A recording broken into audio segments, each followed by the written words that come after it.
Good morning, good evening, good afternoon, lovely people. This is Marie Alessi with another Upscale Grief interview. And today I am so happy to have Nicole Okimura with us because Nicole and I have got a very parallel story with our very unique takes and details on it. So, Nicole, without further ado, can I get you to introduce yourself to our audience, please? Sure. Hi, Marie. Hi, everyone. I'm Nicole, and my story, I guess, is I was widowed in the end of 2019. My husband had brain cancer, and I was living in Japan at the time. So that's the parallel connection with Marie. I'd lived in Japan for 20 years, and losing my husband meant I lost my life in Japan, basically. So I moved home. COVID and everything accelerated all of that, and I moved back in May 2020. Wow. And Nicole, where did you actually meet your husband, in Australia or in Japan? No, I met my husband in Japan. He was the older brother of my host family's, sorry, he was the friend of my host family's brother. Yeah. Oh, that is so cool. So what did you do? What did you do in Japan in the first place? I went there on a working holiday because I thought if I go to Japan for a year, I can learn Japanese. So I was very naive at 20, thinking that would happen. And of course, that didn't happen. It took a long, long time and a lot of study. So yeah, but you are fluent in Japanese now, I guess, living there for 20 years. It's incredible. Yeah, I am. Yeah. I would love for you to take us down a little bit down memory lane and describe how that was for you. So you went there on a holiday visa, unexpectedly, you met your husband there, and then you spent 20 years of your life there. Tell us a little bit how, because it is such a different culture to us, Japanese and Australian, like it's really quite incredible. And I remember when I think back of my flight attendant days, I'm talking like, when I was a spring chicken, I remember we had cultural trainings for various countries, and I so remember them talking about the Asian culture and how Chinese, Japanese are so different from each other already, but so different to our Western culture. How did you adapt and adjust to that? Because you always are an outsider in the Japanese culture, in particular with the looks that you have. You really don't blend in, So tell us a little bit about how that went for you. Okay. So I think the first thing is it was before the internet, and I like to think that helped me. So I moved to Japan in 97 and we didn't have a smartphone to Google Translate what I wanted to say or anything. So it was very much me and like an adventure. And I was naive. I think I didn't know how difficult it would be. And I just thought it was going to be a year and a half in Japan. And of course I met my husband a year into it, and it was kind of one of those, I was the last person my friends would have thought would get married at 22, and I guess I just fell in love, and it was basically love at first sight, and we couldn't communicate very well, and I was going to Japanese language school at that point, so I was trying my best, but anyway. Now I look back and I think it's kind of funny, but at the time it was very serious and I was trying so hard. And then, we were married for 4 years, and he had a seizure, and that's when we first found out he was sick. So the journey of brain cancer was actually 15 or 16 years for him. But after the first treatment, he had 15 years of healthy, normal life. So incredible. And I think we really didn't take that for granted. And for me, that was like the main key. But the living in Japan side of things, I guess it just became so normal. And I guess you feel like that in Australia, but Japanese culture for me is now so normal. And I don't fit in necessarily with my looks, but I guess once you learn the language and the culture, they do accept you as one of them if you're making the effort. That's beautiful. And where in Japan did you live? The first 14 years I was in Fukuoka, which is down kind of near Nagasaki. And the last 6 years I was in the smallest prefecture in Japan, and very much in rural side of things in Kagawa, which is on another island off Osaka. Wow. And so yeah, I've only ever been to Osaka because that's where Austrian Airlines flew to when I worked for them. So I remember I had my very first sushi in Osaka in a sushi train. So that's my only memory of Osaka. Well, I've got a few more, but we're not going to go there today. So what did you actually do? Like, what did you do for a living when you were in Japan? At first I was teaching English and as a second language. Yeah. And then because I was going to Japanese school, I was a student. Excuse me, I got a student visa and I was studying full time and working part time. And then later on, I did a lot of part time work as translating and interpreting. So I've always taught English as a second language. And then I just worked other jobs. And of course, my husband wasn't well enough to work. So, and they don't have a welfare system. So I did a lot of, the working. That's incredible. I would like to actually go into your husband's story a lot more as well. You said he had 15 years of his journey with brain cancer, which is unbelievable, and it's such a gift as well, you know, to have been gifted so many years. How did you support yourself through that journey? Because, you know, you are in a country where you've got literally no family apart from your husband's, and you don't speak the language fluently, and then all of a sudden you have to deal with hospital and doctors, and it really, like, you know, from my own experience, when I came here, English was my second language. I was really fluent in English, so I was already quite a few steps ahead in that terms. But living in another country is a whole other level. You know, that's when you realize how many things, how many words you don't know, and in particular when it comes to sickness, to doctor's appointments. You know, how did you get through this, and who supported you throughout that journey? How did I get through it? I think I was on automatic pilot a lot. And I think that's why after my husband passed away, I initially kind of crashed. But who supported me? My family in Australia. I'm very close. I'm still close with my husband's brother and my niece and nephew, but we had very poor support from his parents, and it's been a lot I've had to work through about that, because they could support us, but they didn't.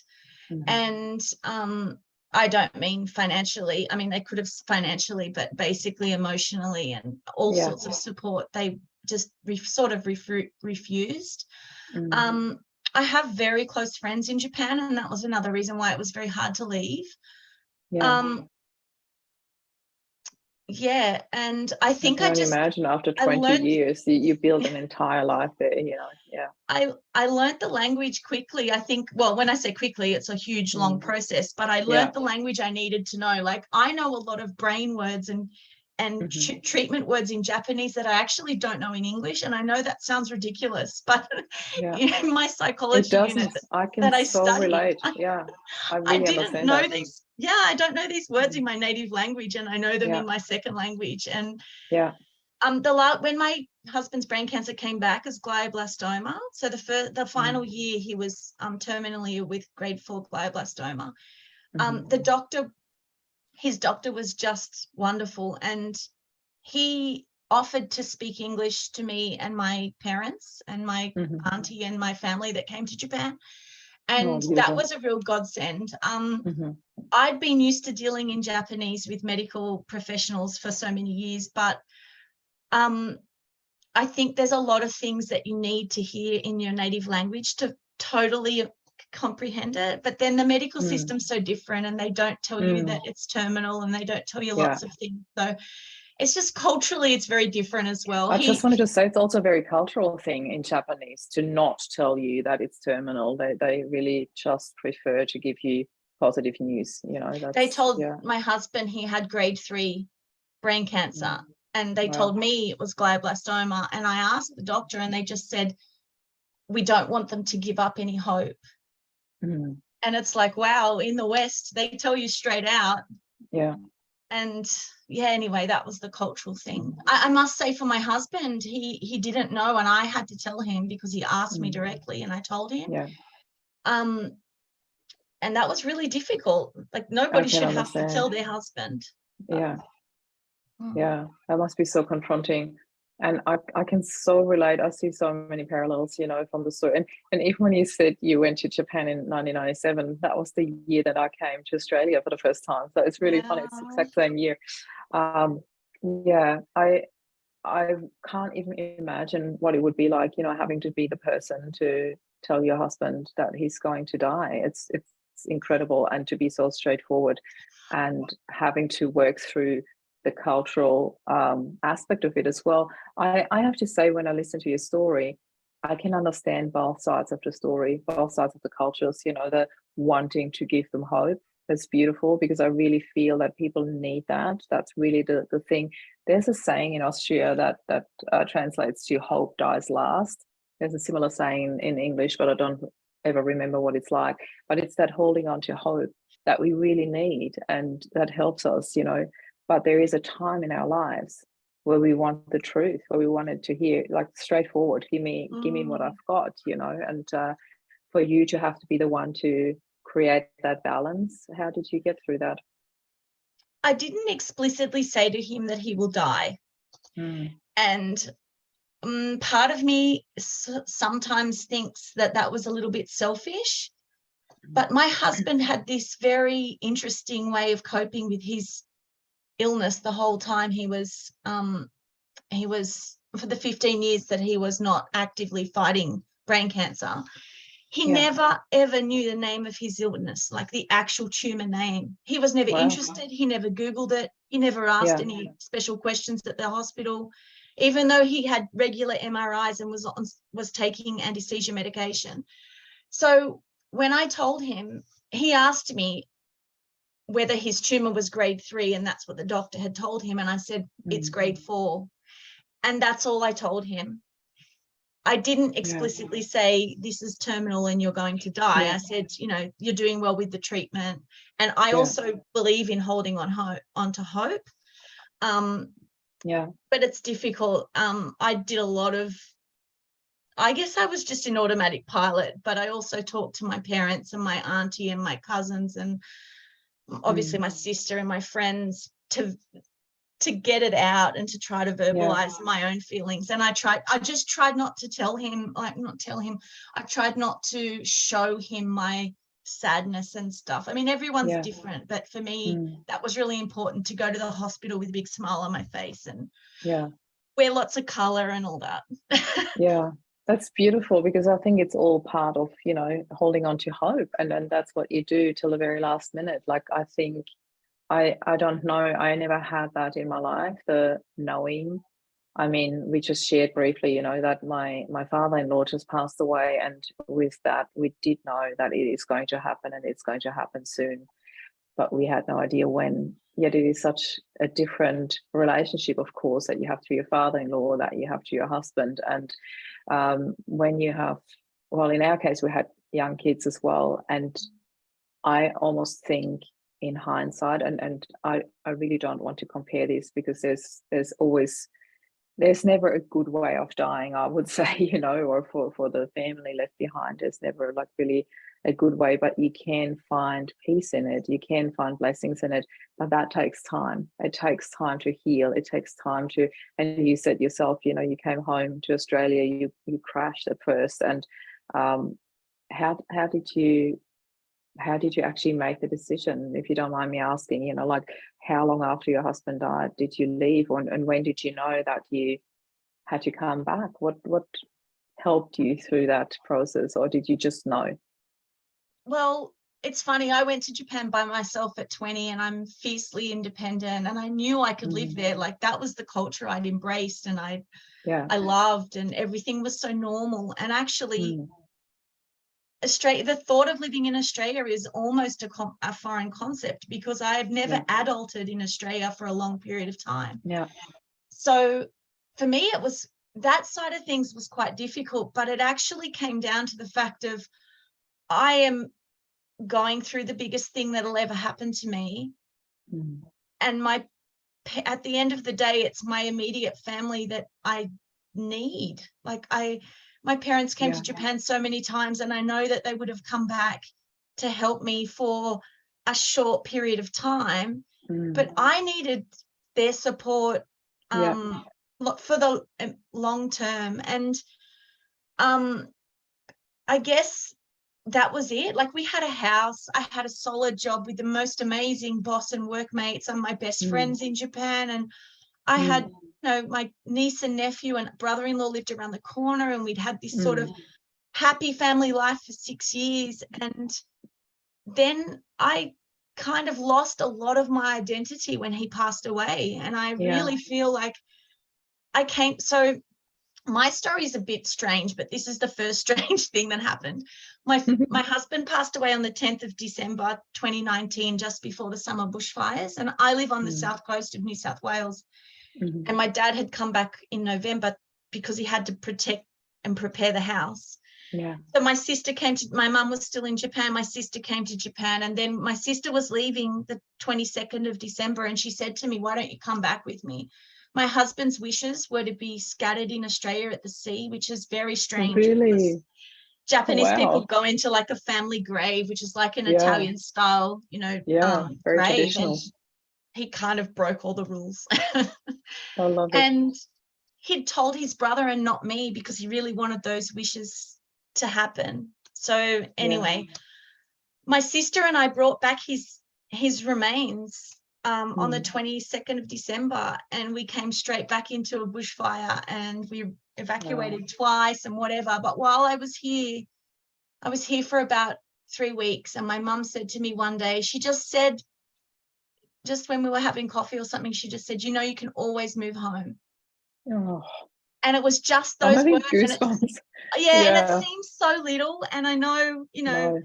but for me, that was just the release I needed. And it even brings a tear to my eye now. I needed to hear that it was okay to go, here's my little white flag, I need my family, and I can always go back to Japan if I want. I'm a permanent resident.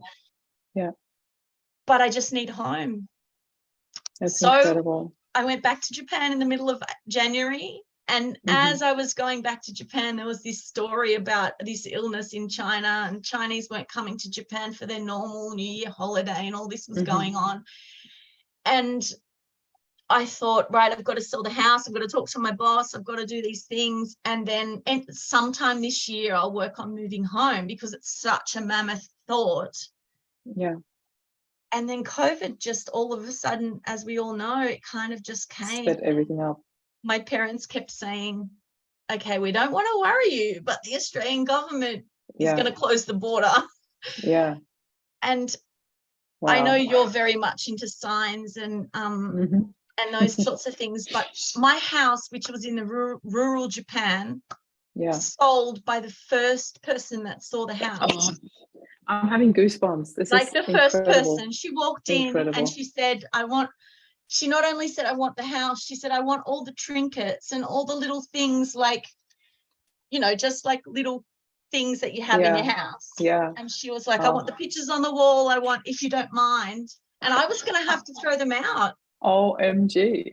That is just, picture perfect.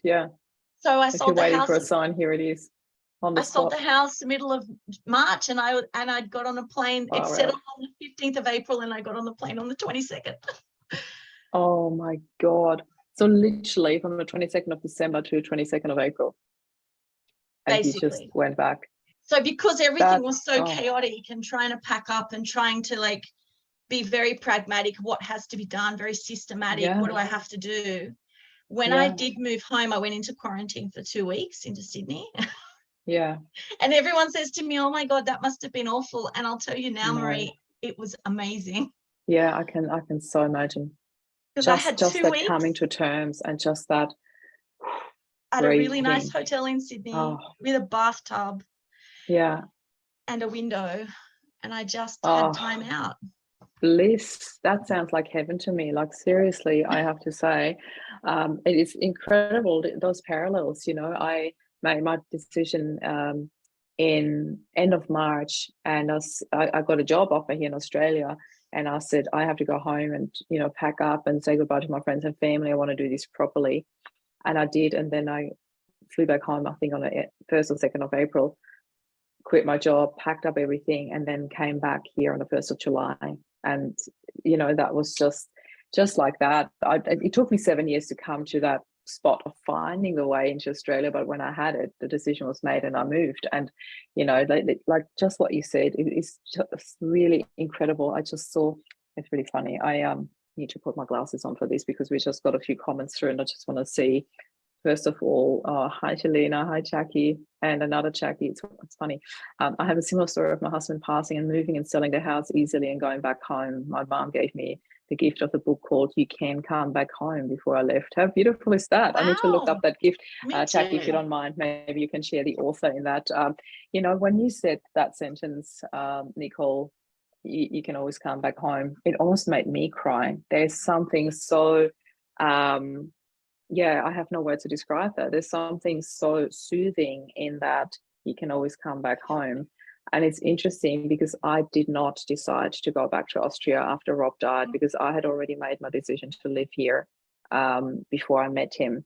And interesting enough, though, I'm sorry, I have to interrupt you. I have to share this with you. Over the past 3 weeks, it started 3 days before my father-in-law passed. I have been getting such intense signs all the time. Rob has been around. I could feel him.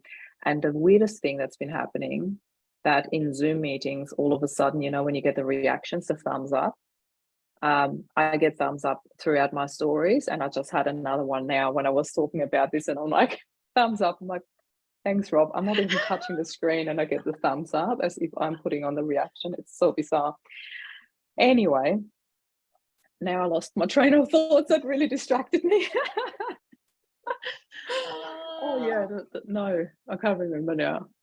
It was something about, people were asking me, would you move back to Austria now? And I was like, why? No, it's, but there is something around, being with family, being with friends, yet I never had that really close relationship with my family, unfortunately. But you have your boys. I do have a very close relationship to my in-laws, and my boys are home here. It's their world, so it would be completely ripping them out of their world and friends. And what they need right now is stability and their circle of friends. So yeah, you're absolutely right. And I can so relate to that. I never had that. I feel it is such a gift, though, to have those 2 weeks of just arriving, just being, nobody in your ear, no analyzing the situation, just coming to terms with it is really incredible. So I think it's amazing, because so many people said, 2 weeks in quarantine in a hotel. I'm like, bliss, I'll take that. And it was, I've got another thumbs up. How weird. It was really nice chance to get used to Australian life. I got to sort of I know this sounds silly, but I got used to the food a little bit, and I got used to speaking English with the people in the hotel, and I got kind of used to the TV. And isn't it so bizarre when you don't speak your mother tongue for a long time? It is really quite incredible. I mean, you do speak to friends and family, but me being bilingual as well, my brain constantly, like even during interviews, sometimes I have this one word that comes in German. I'm like, how do I say that? Or like, I really struggle when I have to do proper talks in German. I really struggle with that. I want to go back to some comments here. So we had, it's an illustrated children book. Okay, it's adorable. I have to find it and let you know the author. Yes, please. And then we have Shalina here. I chose to completely leave my home, the home that had been so very important to me, that I fought so hard to keep, suddenly became something I no longer felt a connection to. And Shalina, I know your story. It's really funny because Shalina is my parallel universe in Canada, and you're my parallel universe from Japan. And it's like, there's so many parallel stories. You and Shalina have to meet one day, I can tell you that. That'd be great. And knowing Shalina's story, it was, you really did create your new you with that home. And this is what actually brings me back to you, Nicole, to the next question. We talk about that in our pre-chats, that whole finding yourself again, because you said you kind of lost your identity with your husband. And was that a bit of, you were Oki's Oki's wife? Was that your identity, and then you had to find out who you were? Or what was your perspective of that, finding you? I think some of it must have been that, because for such a long time you you're somebody's wife. That's one of the boxes you tick on the paperwork, and you identify as that. That's who you belong to. And when you have this face and that last name, that's also the relationship. I was constantly explaining, oh no, I'm married to a Japanese man. Yeah, this is my husband. And that was part of my identity. And I think for me, that was part of it. But also it's this leaving Japan, and I had this huge difficult time. And to be very honest, it's only been since I've been back for 2 years that I'm able to kind of understand what was happening. But I culturally identify as Japanese in a lot of what I do. And I know that as a white woman, that sounds strange, but I've learned through my studies. You lived there for 20 years. Yeah. And incredible. through my social work studies, I've realized that that's a normal thing. And if people that come to Australia say something like that, Australians are like, that's wonderful. You're an Aussie now. And it's like, well, what's the difference when I lived there? So a lot of it was definitely that my the cultural identity, the language, the food, the people, the interactions, the how you have relationships with people, the hierarchy in the culture, and all these other things that I just didn't know how to adult. And then I came back to Australia into COVID. And the other thing that was huge for me, and this also, I'm not sure if you can relate, and your listeners can relate, but I obviously, now you can see me wearing like really bright clothes and bright headbands, and I've got my walls in my bedroom decorated. I love it. My art and I other art. love the pink flowers. It's beautiful. But I struggled with color because I'd lost myself, and I started wearing all black, and I didn't want to wear my color, and I didn't know how I felt. And I wasn't depressed throughout this whole thing. I haven't had something called depression, but I just didn't know who I was. And I always used to wear color, and my husband loved me wearing color. And anyway, I found that when I wear color, I feel good. And I heard this phrase called dopamine dressing, and I thought, actually, I love it. I know. That's so cool. I've never heard that before. So I cool. found this Australian brand of clothing. It's this dresses that as well. It's called Gorman, and they're super colorful. And it might be my vice, buying colorful dresses. But I don't drink and don't smoke, so that's my thing. Makes me feel good, and I found myself. I found myself again. I've got this, I know who I am, and I think we know who it is about me. It's not, of course, I loved my husband, and I still love my husband, and he was just such an amazing person. But this experience that I'm in right now is about me and how I relate to myself, how I relate to the world. And I have to be myself, and I had to learn who that person was. And she's all right. I've got used to her. She's absolutely beautiful. I love that we connected, Nicole. It's incredible. Me too. We still have a few minutes left, and I just want to ask, what is, if you can put that into one thing, but you have as long as it takes, really, what is your most important, I don't even want to call it takeaway. I always talk about the hidden gifts in adversity. What is your most important gift that you received throughout your husband's passing, if you don't mind me asking?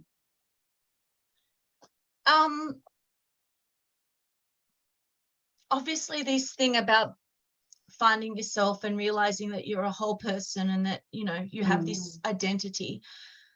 But I think for me, it's finding that it's this actual realization of what is important, and whether that's family and close friends, or whether that's your the job that you throw yourself into and you feel like you are making a difference, or whatever that purpose is. Not just purpose, but for me, I think it was just been having this massive realization of how much I value my family. And when I say family, I don't just mean my parents and my sister and my aunties and cousins, and I've got a very big family, but I'm talking about those friends that are not just friends. They're the friends that are chosen family. And I think when you go through something so profound that your mates from school have got your back. I was at a funeral this last week and I was very worried about going, and I messaged a really good friend from school and said, you know, are you going? Can you come with me? And he was like, yeah, I'll come with you. I've always got your back. And I just thought, do you know what? That's what this has taught me, that there are these people that are so important. Yeah. And I truly see the value in that more than ever. It was also one of my biggest highlights to really find and recreate your inner circle. And by recreating, that is sometimes people from your past. And I don't know if you had the same thing. For me, I felt like there were people there that I truly, deeply thought they would support me, and fell off the bandwagon, as in, like, really, were not there to support me. And I'm saying that with a whole lot of love and respect, because it took me a while, but I have now learned that they too are grieving Rob, and they were grieving him in a very different way to me. So they couldn't relate to the path that I had chosen. So they didn't know how to deal with me. And I fully respect that. There is no malintention. It was just our path went the other way, basically. And I really say that with so much peace in my heart now. It was very painful at the time, and there was a lot of learning that came with it. But then there were also those people that came out of the woodworks that I would have never expected. And I remember at the funeral being there, and Mikey, one of my long lost friends, that was a really, really close friend of mine. But then, you know, I had family and he didn't, and he had family later. And so our paths went a different way. Again, no malintention, just how it happens. And all of a sudden he stood there at the funeral, and I was so touched that he was there, and he was there with his wife. And it was just really beautiful to see people pop up from out of nowhere that I didn't expect to be there, and just to recognize that opportunity in that adversity to create your inner circle that is really there to support you, no matter if they do understand the choices you make or not. They have not walked your path. They have not lost their husbands. They might not be able to relate at all, yet they choose to be there for me, and they choose to have my back no matter what. And those are the friends that I really, really value in my life. So I think it's about recreating that inner circle, redefining that family of yours. And I'm putting family under quotation marks because it does include the chosen family as well as our blood related family. And redefining yourself, you know, that who am I after loss? That's the biggest question. And you walk that path, and you seem to be very clear today on who you are. And I am so deeply touched and honored that we have met so randomly on Facebook through some comments. So I just really love when that happens. And I want to truly thank you from the bottom of my heart for your time. And before I hand over to you for some final comments, I want to check, because I saw a few more comments come through and I just don't want to miss out on them for you. Where were we? I'm getting more into embracing color again too. Just actually recorded this, reordered these colored glasses that I had, but they got lost during my move. They go into a slide with the light and help to affect us in different ways. Love it. Hey, Jackie, you're very educational here today. Please share. I love it. And Shalina, again, I love how you say that you really evaluate what's important. I've learned how to prioritize me, to love me, and give myself the time and energy that I needed. Yes, my family, my children, they're all important, but so am I. Love it. And that's something I needed to discover in my own journey. See, Shalina, you, Nicole, and I, we need to meet somewhere in the middle, probably Japan. Yeah, that's Canada the middle. and here. And like, seriously, like, Shalina always planned to come to Australia anyway, so we'll embrace her with open arms. And Nicole, you and I will meet in person very shortly. I'm really looking forward to it. Me too. So is there any final words that you would like to share before we conclude today's interview? There's something I just remembered, that next week is Oki's birthday, and I always get asked, you know, well, what do you do? And, you know, lots of widows have these sort of set things, and I do this and I do that and I do this, and that's fine. But for me, I found that quite stressful and quite maybe a little bit too much. So I have embraced this idea of no man-made rules. There's no should, no must do, no have to. So I Love just it. do what I feel like on the day. Mhm. 2 years ago, that was getting ridiculously drunk with 2 friends. Wow. Yeah, and I don't usually drink, but I needed it, I just want obviously. to say, you said no alcohol, no smoking. Last year, I Yeah. just went and sat at the beach where we'd scattered his ashes, but I didn't Oh, push nice. myself to do that. I just did it. Yeah. And then this year, so next week, Mhm. I don't know. I have a couple of, it's actually a week of intensive university lectures for me. So I'll be very Mhm. busy, but I'm not sure. And that's the point. I don't want to make plans to make myself stressed and overwhelmed. Beautiful. And I'm embracing this no man-made rules approach. Mhm. But I that's really about like it. that. That's such a beautiful approach, and I'm so grateful that you got to share that. So Oki's birthday is just a couple of days before mine. Yeah, 25th. Beautiful Virgos. Nicole, thank you so much for Thank you, being Marie, for here. having me. And are you actually in our group? No, I don't Loving think I Life After am. Loss. I will invite you in. And Please. if anybody has any questions for Nicole, she will come into the group. I'm fully putting you on the spot here now. And that's fine. It'd be my and then pleasure. yeah, and then she can get back to any questions or comments that you have. And Nicole, have a beautiful day. Thank you so much for being here. This is Nicole and Marie signing off. Thank you for Bye for having me. now. Bye. Bye.